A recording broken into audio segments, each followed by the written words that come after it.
Fa 40 anys jo era aquí per poder obrir aquesta residència. Antes d'obrir-la, bueno, per muntar-la.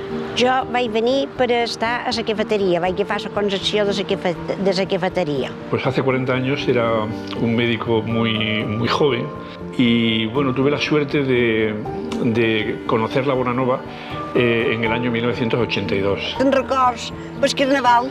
Sí, sí. Se muntava. Se muntava unes festes amb música... La rua queda curta. No me puc queixar de res, perquè és que me fan tot. Me dutxen, me vesteixen, me colguen. És un encant. En aquesta residència crec que m'hi dec molt.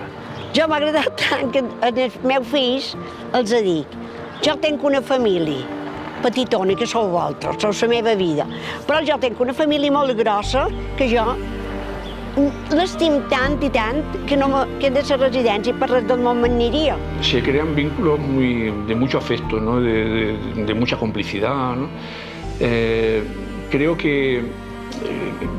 Yo creo que ha sido una suerte a lo largo de tantos años conocer a muchas personas, ¿no?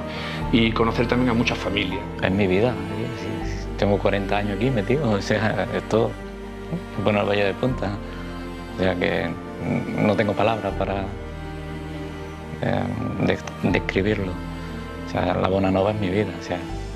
Lo que más me gusta de la Nova es el cariño con que nos tratan. Nos tratan con mucho cariño. La residència de la Bonanova ha estat part de la meva vida i els residents i els companys han estat part de la meva vida. 40 anys és molt i estic molt content i jo l'estim molt de la Bonanova.